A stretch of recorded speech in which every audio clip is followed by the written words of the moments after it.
สวัสดีครับพบกับช่องมนุษย์ตะขาบนะครับช่องของคนบ้ารองเท้าวิ่งนะเน้นรองเท้าส่วนมากจะซื้อมาเองซะเป็นส่วนใหญ่นะ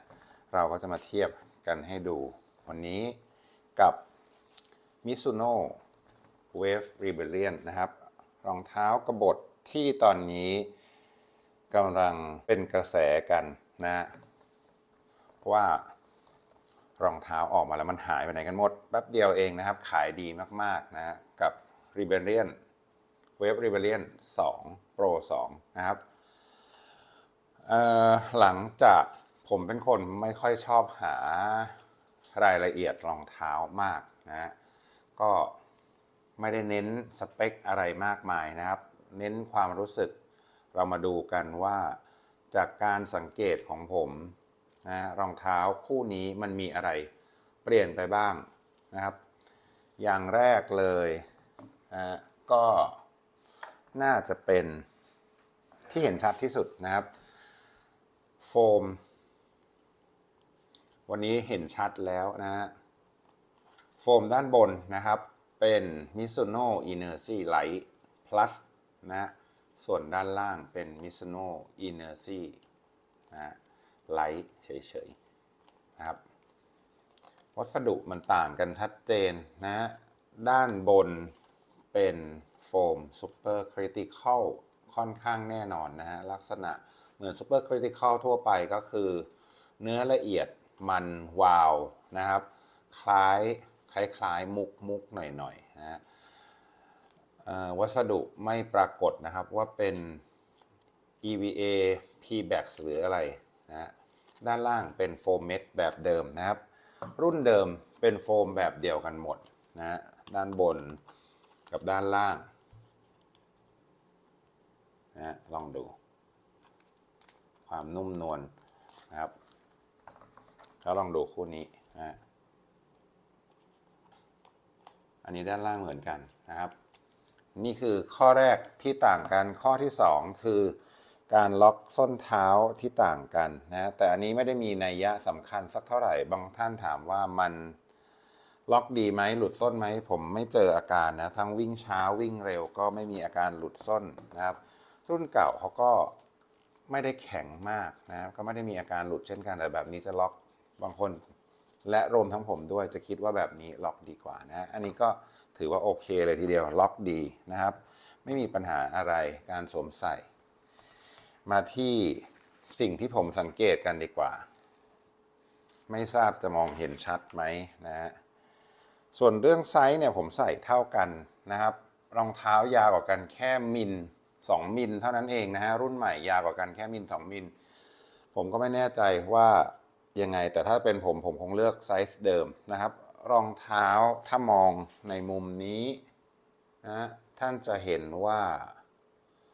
รุ่น2นะครับเลี้ยวเข้ามามากกว่านะปาดลึกเข้ามามากกว่าชัดเจนนะครับแล้วก็อีกข้อหนึ่งคือ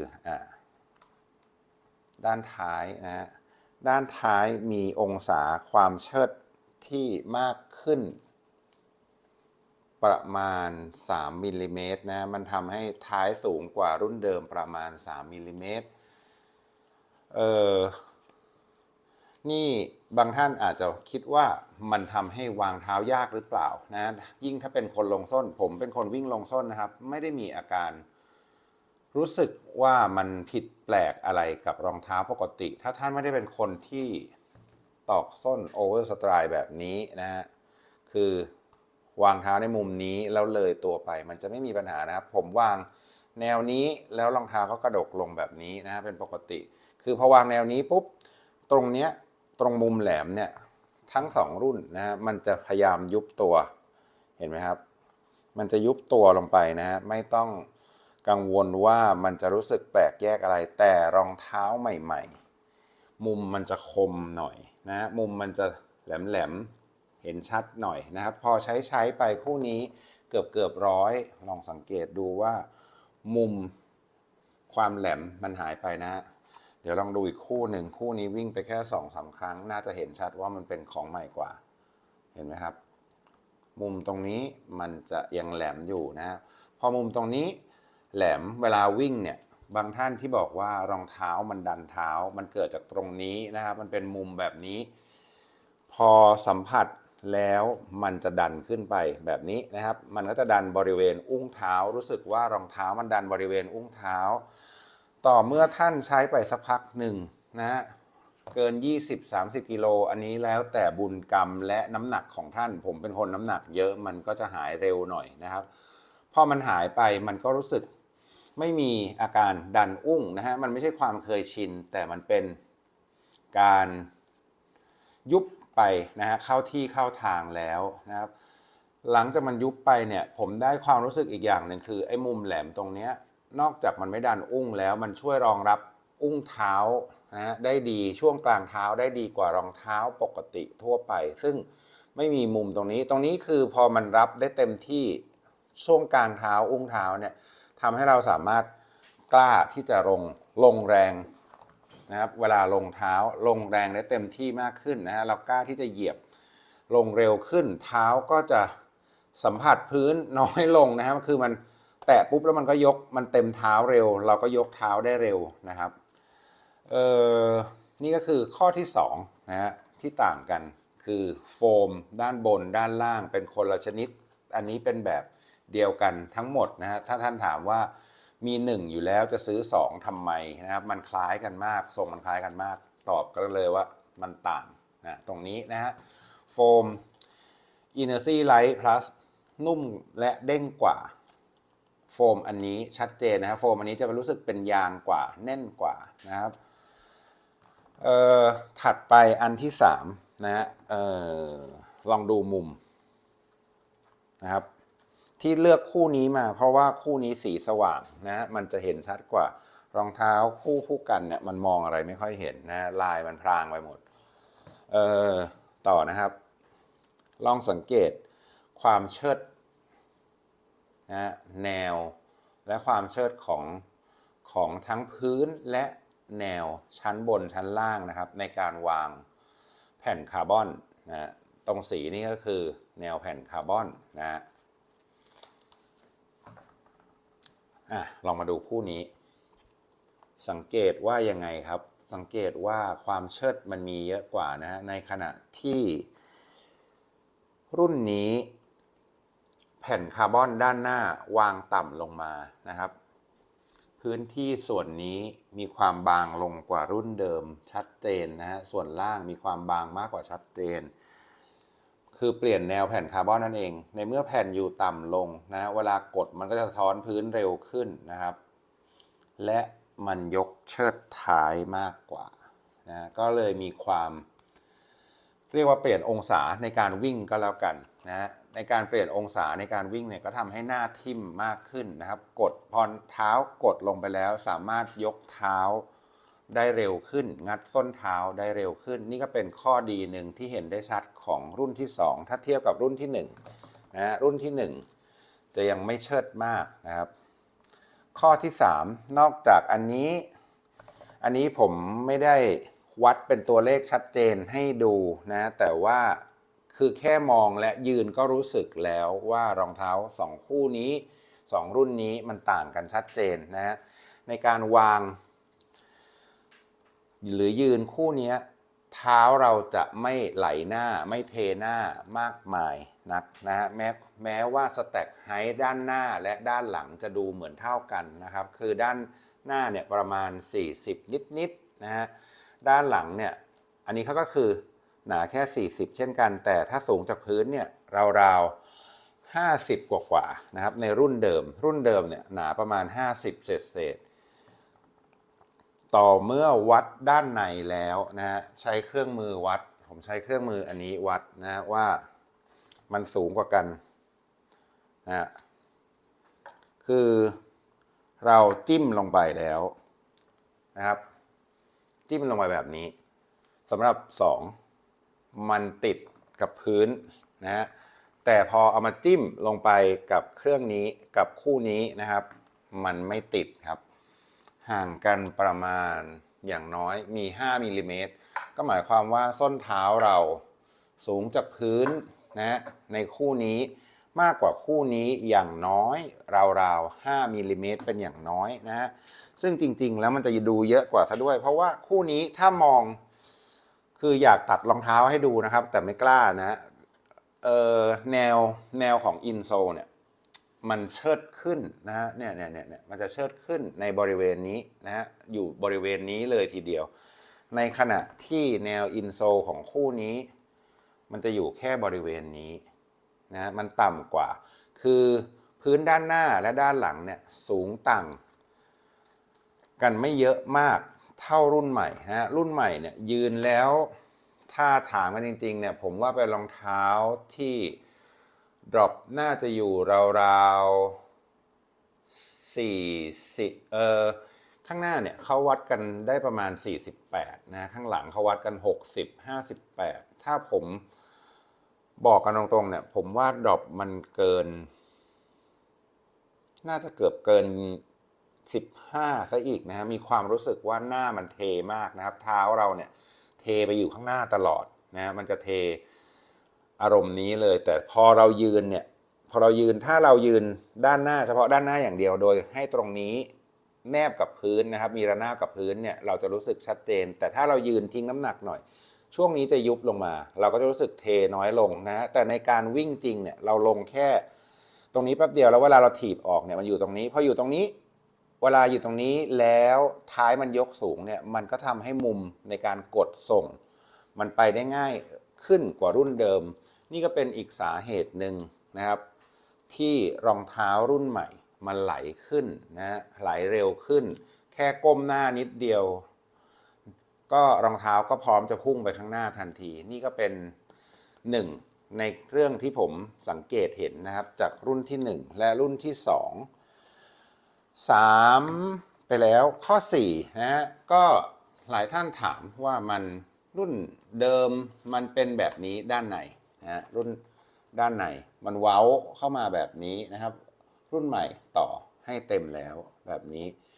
รุ่นนี้ผมวิ่งแล้วไม่ได้รู้สึกว่าเท้าล้มแต่อย่างใดนะฮะแต่จะมีความเอียงด้านในบ้างนะครับการเอียงด้านในของรองเท้าเรซซิ่งหรือรองเท้าวิ่งทั่วไปเนี่ยเขาต้องการให้ท่านเท้าตบเข้ามาข้างในเร็วๆนะฮะเท้าตบเร็วพอตบเร็วแล้วมันเต็มเท้านะครับเต็มเท้าท่านก็พร้อมที่จะถีบออกเร็วๆนะฮะยิ่งตบลงเร็วมันก็ยิ่งถีบออกเร็วนะครับแต่คู่นี้เขาปาดไว้ตรงนี้อยู่ก็คือมันก็ยังมีพื้นที่น้อยนะฮะก็คือลดเวลาแต่ลดปัญหาในความเอียงด้านในจากที่หลายๆคนเจอนะครับลงไปได้พอสมควรค่อนข้างเยอะแยะเลยแล้วอย่างที่บอกในรีวิวที่แล้วว่าถึงมันจะไม่เอียงข้างในแล้วแต่รองเท้าคู่นี้ใช้โฟมใหม่ซึ่งมันนุ่มกว่าเดิมนะครับพอนุ่มกว่าเดิมปุ๊บมันจะมีความโครงเคลงรู้สึกโครงเคลงนิดๆแต่พอวิ่งไปนานๆท่านก็จะชินนะฮะมันเป็นความรู้สึกคล้ายๆ next percent แต่มันเบากว่ามันเบาโครงเคลงมันโครงเคลงน้อยกว่า next percent นะฮะแต่ได้ความแต่มันโครงคล้ายกันนะครับ3ที่เขาเปลี่ยนไปข้อ4หรือข้อ5แล้วล่ะข้อ5นะฮะข้อ5ที่เขาเปลี่ยนไปชัดเจนเนี่ยคือ1นี่เพลทด้านในนะฮะคู่นี้มันจะเห็นชัดกว่าไอ้รองเท้าสีดำเนี่ยมันมองไม่ค่อยเห็นนะคู่นี้นะลองสังเกตปีกด้านในดูนะครับแผ่นเวฟด้านในเนี่ยแผ่นหนาใหญ่นะพอมาเป็นรุ่นใหม่สังเกตไหมครับว่ามันเล็กลงชัดเจนนะฮะแต่เขาทำด้านนอกมาให้แทนนะครับเหมือนกระจายแรงเวลาเหยียบชัดเจนมากขึ้นนะฮะช่วยกัน2ด้านจากรุ่นเดิมคือล้มท่านที่บอกว่าล้มนะฮะคือมันเอียงเข้ามานะครับเอียงเข้ามาเจอแผ่นนี้นะฮะแล้วมันก็เด้งคืนนะครับเด้งคืนขึ้นไปแบบนี้แต่มีแค่ข้างเดียวนะฮะในขณะที่รุ่นใหม่มี2ข้างนี่ก็เป็นอีกส่วนหนึ่งที่ทำให้เวลาเราเหยียบตรงนี้แล้วยุบแล้วมันส่งแรงนะฮะมันพร้อมตัวนี้ก็ส่งแรงพร้อมกับด้านบนเนี่ยก็เหยียบลงมาบนปีกเวฟนะครับก็ส่งแรงขึ้นไปอีกก็ช่วยทั้งด้านล่างและด้านบนนะฮะช่วยกันออกแรงส่งเท้าไปด้านหน้านี่ก็เป็นอีกกลไกหนึ่งของ Mizuno Wave Rebellion Pro 2นะฮะที่มันเหนือกว่าคู่นี้นะครับถ้าใครคิดว่ามันต่างกันเล็กน้อยอันนี้ผมยืนยันนะฮะจากการวิ่งมันต่างกันค่อนข้างเยอะคู่นี้จะไหลกว่าเร็วกว่านะครับกลิ้งกว่ามีความกลิ้งกว่าซะด้วยนะฮะแล้วก็มีความดีดที่ชัดมากกว่าในช่วงด้านหน้าเพราะช่วงหน้าเนี่ยมันยุบง่ายกว่านะฮะด้านบนมันยุบง่ายพอยุบแล้วมันสามารถออกแรงเด้งได้มากกว่านะครับแล้วก็แผ่นเขาดีดมากกว่าชัดเจนนะฮะแผ่นมันให้ตัวง่ายกว่าเพราะลองสังเกตดูนะครับอันนี้แผ่นเขาเปิดเปลือยมาเลยนะฮะแผ่นมันสามารถงอได้ง่ายขึ้นกดง่ายขึ้นในขณะที่อันนี้จะมาติดกับโฟมนะฮะมันตันนะครับก็ไม่ได้เจาะรูมาเพราะฉะนั้นการออกแรงต้องออกแรงเหยียบผ่านโฟมด้วยนะแล้วยังมีความหนาแข็งของโฟมด้านบนที่มากกว่านะมันหนากว่านะครับไม่ได้ขออภัยฮะมันแข็งกว่ามันไม่ได้หนากว่านะครับอันนี้หนากว่านะมันแข็งกว่านะครับการงอมันก็จะลำบากกว่าโฟมด้านล่างตัวนี้หนากว่าก็จะเหยียบลงไปได้ลำบากกว่าเช่นกันนะก็เป็นแนวคนละแบบรองเท้ารุ่นหนึ่งเนี่ยต้องใช้เวลานวดอยู่ราวๆ60ขึ้นไปนะผมวิ่ง60กิโลแล้วรองเท้ามีความนุ่มขึ้นนะครับนุ่มแต่ก็ไม่นุ่มใกล้ก็ไม่ถึงของรุ่น2นะก็ยังมีความค่อนข้างแน่นอยู่แน่นกลิ้งนะครับแล้วก็แต่จะเพิ่มมาคือมีความนุ่มมากขึ้นแล้วก็มีความดีดให้สัมผัสบ้างนะฮะจากที่ตอนแรกๆก่อน60-70กิโลเนี่ยรองเท้าคู่นี้จะไม่มีความดีดให้รู้สึกมากจะมีแต่ความกลิ้งแบบนี้นะครับรู้สึกว่ารองเท้ามันกลิ้งหัวกระดกลงไปนะแต่ตอนนี้เริ่มรู้สึกแล้วว่ารองเท้าดีดขึ้นนะครับแต่ความดีดถ้าถามว่าชัดเจนเท่าคู่นี้ไหมไม่เท่านะคู่นี้มันทั้งเปิดบริเวณพื้นนะครับและแผ่นอยู่ในตำแหน่งที่ต่ำกว่าชัดเจนเพราะฉะนั้นในการสะท้อนแรงในการเหยียบอะไรต่างๆนานามันออกแบบมาใหม่นะมันก็ดีดง่ายกว่าแล้วก็ดีดแรงขึ้นนะครับชัดเจนเลยทีเดียวสำหรับ Mizuno Wave Rebellion Pro 2จุดแตกต่างอีกอันนึงก็คือเขาเอาช่องร้อยเชือกช่องสุดท้ายออกนะฮะช่อง runner loop นะครับมันไม่มีละรุ่นนี้ไม่มีช่อง runner loop นะฮะรุ่นเดิมมีช่อง runner loop นะมีช่อง runner loop มัด runner loop ได้แต่อันนี้ไม่มีแล้วนะแล้วก็ไม่มีช่องไม่มีที่พอที่จะให้เจาะเท่าด้วยเพราะว่าเขาเจาะมาตรงกลางพอดีนะครับท่านจะเจาะเพิ่มบนก็ไม่ได้ล่างก็ไม่ได้นะมันไม่ถนัดสักอันก็แต่เท่าที่ผมเจอเนี่ยไม่มีปัญหาอะไรนะครับกับการวิ่ง2ครั้งตอนนี้ก็จะแนะนำเพื่อนๆง่ายๆเลยว่าแก้ไม่ยากนะครับไม่มี runner loop รองเท้าคู่นี้ไม่ได้สร้างปัญหาอะไรเพียงแต่ว่าเวลาดึงแล้วมันอาจจะเชือกไหลบ้างนะฮะจากการร้อยแบบเดิมนะครับเขาร้อยด้านใต้ขึ้นมาข้างบนเราก็ร้อยจากด้านนอกนะครับลงไปด้านใต้สลับกันแค่นั้นเองนะฮะแล้วเราก็ดึงเชือกมัดได้เหมือนเดิมนะครับวิธีนี้มันจะทำให้เชือกเนี่ยไหลน้อยลงนะฮะเดี๋ยวจะร้อยให้ดูว่ามันเป็นสภาพแค่นี้เองนะครับมันไม่ได้แก้อะไรยากมากมายนะทุกอย่างมีวิธีแก้นะครับอย่าไปคิดอะไรกับมันมากคิดมากปวดหัวนะฮะนี่เราร้อยแบบนี้ครับเห็นไหมครับนี่นะครับร้อยแบบนี้แค่นี้เองแล้วเวลามัดก็มัดด้านในนะมัดจากด้านในมันเราดึงตรงนี้มันจะกระชับมากขึ้นนะมันจะทำให้ตรงนี้กระชับมากขึ้นนี่ก็เป็นวิธีแก้ง่ายๆนะครับสำหรับท่านที่กลัวแต่ผมวิ่งไปแล้ว2รอบเนี่ย2รอบกับอีกนิดนึงเนี่ยมันไม่มีปัญหาในเรื่องส้นหลุดนะส่วนที่บอกว่าจะลดเบอร์จะเพิ่มเบอร์อะไรกันคู่นี้ไม่ต้องเพิ่มจริงๆแล้วผมคิดว่าใส่เบอร์เดิมก็ดีนะครับเพราะว่ามันไม่ได้ต่างกันมากจนท่านจะลดได้เป็นครึ่งเบอร์นะหัวของรองเท้ารุ่นนี้นะครับ กันชนรุ่นนี้มันคมและแข็งนะถ้าท่านวิ่งไปนานๆแล้วเท้าท่านขยายผมคิดว่าไม่คุ้มนะครับคือเตะแล้วมีปัญหาชีวิตแน่นอนนะมันน่าจะโดนเล็บแน่ๆนะครับในความคิดผมว่าถ้าท่านคิดจะลดจากรุ่นเดิมไม่ค่อยเห็นด้วยนักเท่าไหร่นะท่านจะใช้รุ่นนี้เบอร์อะไรท่านก็ใช้รุ่นนี้เบอร์เดิมน่าจะเข้าท่ากว่าอันนี้ในความคิดผมนะก็ต้องแล้วแต่หรือถ้าดีที่สุดก็คือหาร้านที่เขายอมให้ท่านเปลี่ยนหรือถ้าดีที่สุดก็คือควรไปหาลองนะควรไปหาลองชัวร์ที่สุดแน่นอนนะครับอีกอย่างหนึ่งที่รู้สึกสำหรับรุ่น2นะเทียบกับรุ่น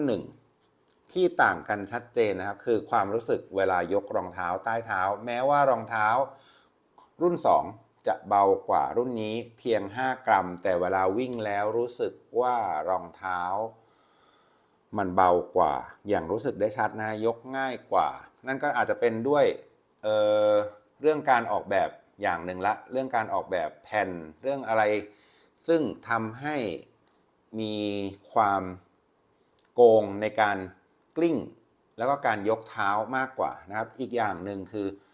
โฟมตัวนี้ผมคิดว่าโฟมตัวใหม่เนี่ยเบากว่าในเมื่อมันไปเบากว่าด้านล่างเนี่ยเวลาเรายกน้ำหนักขึ้นเนี่ยมันเบาลงแน่นอนนะครับเพราะว่าน้ำหนักที่ถ่วงใต้เท้าเรามันน้อยลงเพราะฉะนั้นก็ทำให้เรายกเท้าง่ายขึ้นกว่ารุ่นนี้อีกอย่างหนึ่งคือยางใต้เท้ามันก็หายไปด้วยนะครับน้ำหนักมันก็น้อยลงนะครับเนื้อโฟมตรงนี้ก็หายไปอีกเขามาเพิ่มตรงนี้แทนนะครับก็ทำให้น้ำหนักโดยรวมของใต้เท้านะฮะใต้เท้าก็คือใต้อัปเปอร์นี้น้ำหนักใต้อัปเปอร์เนี่ยมีผลมากกว่าน้ำหนักด้านบนนะถ้าน้ำหนักบนอัปเปอร์เนี่ยท่านจะไม่ค่อยรู้สึกมากเท่าไหร่มากเท่ากับน้ำหนักที่อยู่ด้านใต้อัปเปอร์นะครับคือมันเป็นน้ำหนักที่จะต้องยกส่วนน้ำหนักที่อยู่บนอัปเปอร์เนี่ยเป็นน้ำหนักที่เท้าเราหิ้วขึ้นนะฮะน่าจะพอนึกออกนั่นก็คือสาเหตุที่ทำให้แค่ข้างล่างเบาลงนิดหน่อยเนี่ยมันทำให้รองเท้ารู้สึกเบาขึ้นเยอะพอสมควรนะฮะ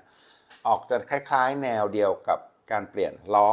แม็กเบาๆของรถยนต์ทั้งหลายนะครับมันรู้สึกมากกว่าที่ท่านจะไปลดน้ำหนักเบาะรถด้านบนนั่นเองนะ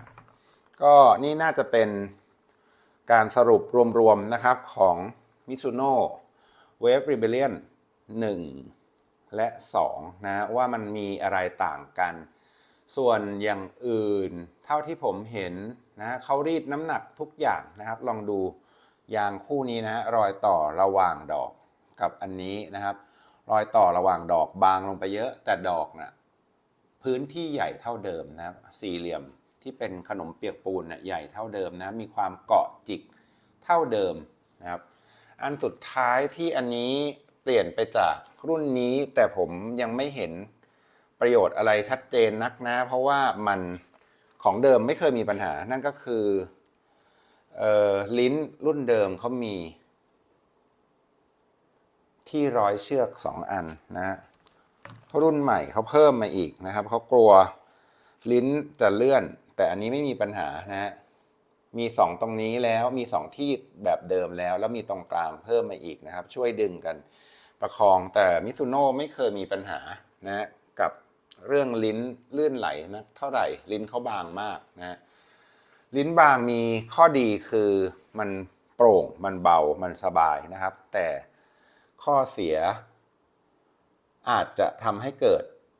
บางท่านอาจจะรู้สึกว่ามีเชือกพาดอยู่บนหลังเท้าอาจจะรำคาญแต่มิซูโน่คู่นี้ผมยังไม่รู้สึกแบบนั้นนะฮะในการวิ่งทั้งช้าและเร็วไม่ได้รู้สึกอะไรก็